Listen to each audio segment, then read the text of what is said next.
Hello, my name is Richard Heenan, and this is my EDU 503 Sports Law Parent Meeting presentation.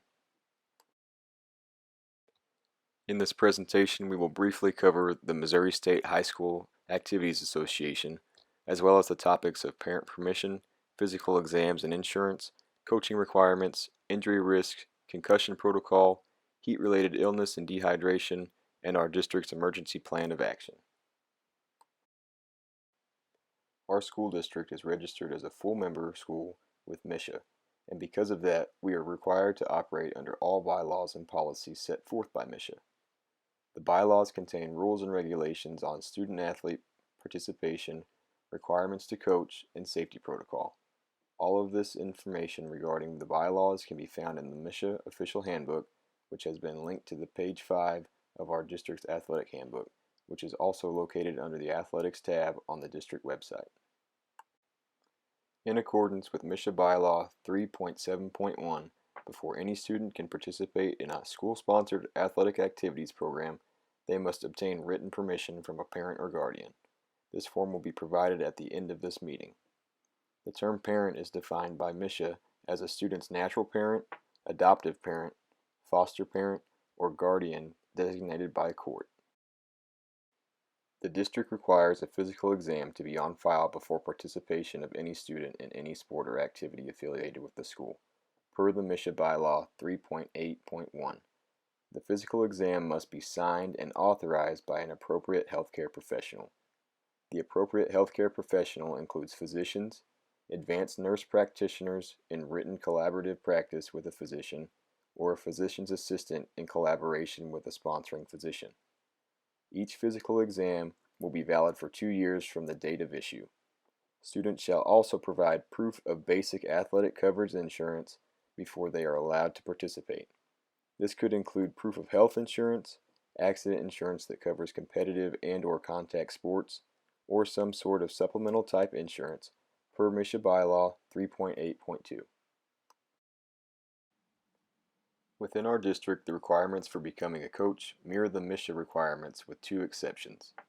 Requirements for coaching a MISHA-affiliated sport include being an assistant for 2 years or having a 4-year degree, holding a teaching certificate or passing the NFHS Fundamentals of Coaching course, completing a sports first aid course every 2 years, CPR and AED training every 2 years, background check and Board of Education approval, concussion and sports course completed and reviewed yearly, and completing a sport-specific online rules review each season. Our district requires review of sports first aid on a yearly basis and a CPR AED review on a yearly basis at an in-person course that is not online that we provide. Participation in physical activity, and especially in contact sports, carries the risk of physical injuries. The most common sports injuries identified by StopSportsInjuries.org are the following: ankle sprains, knee pain, Osgood-Schlatter disease, which is a traction injury on a special type of growth plate at the top of the shin bone or tibia, little leaguer's elbow, an overuse injury from excessive throwing, and ACL tears, which is the tearing of the anterior cruciate ligament of the knee, which acts as a stabilizer and almost always requires surgery to repair. Other injury risks included fractured bones, muscle pulls or tears, and concussions. As I have just mentioned, one of the risks associated with sports participation is concussion. A concussion is a brain injury that occurs from a blow to the head and can be accompanied by loss of consciousness, but not required to lose consciousness. All coaches are trained to spot signs and symptoms of a concussed athlete, and our policy has been and will remain to be, when in doubt, send them out, because athlete safety is our #1 priority. Coaches have been instructed to call 911 in emergency situations revolving around concussions. They will activate emergency medical services if an athlete loses consciousness, no matter how brief.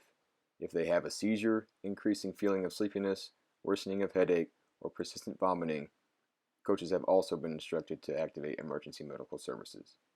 No athlete may return to participation in games or practices until given written clearance from an appropriate healthcare professional.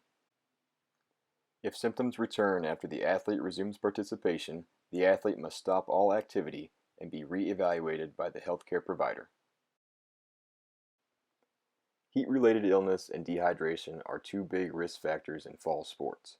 Because of this, MISHA requires a 14 practice heat acclimatization over at least 16 days. All coaches have been trained to spot signs of minor heat illness, early warning signs of heat stroke, and signs of exertional heat stroke. Athletes should take in 200 to 300 milliliters of fluid for every 10 minutes of activity to help combat dehydration. Hydrate before, during, and after activity, and wear light-colored and lightweight clothes.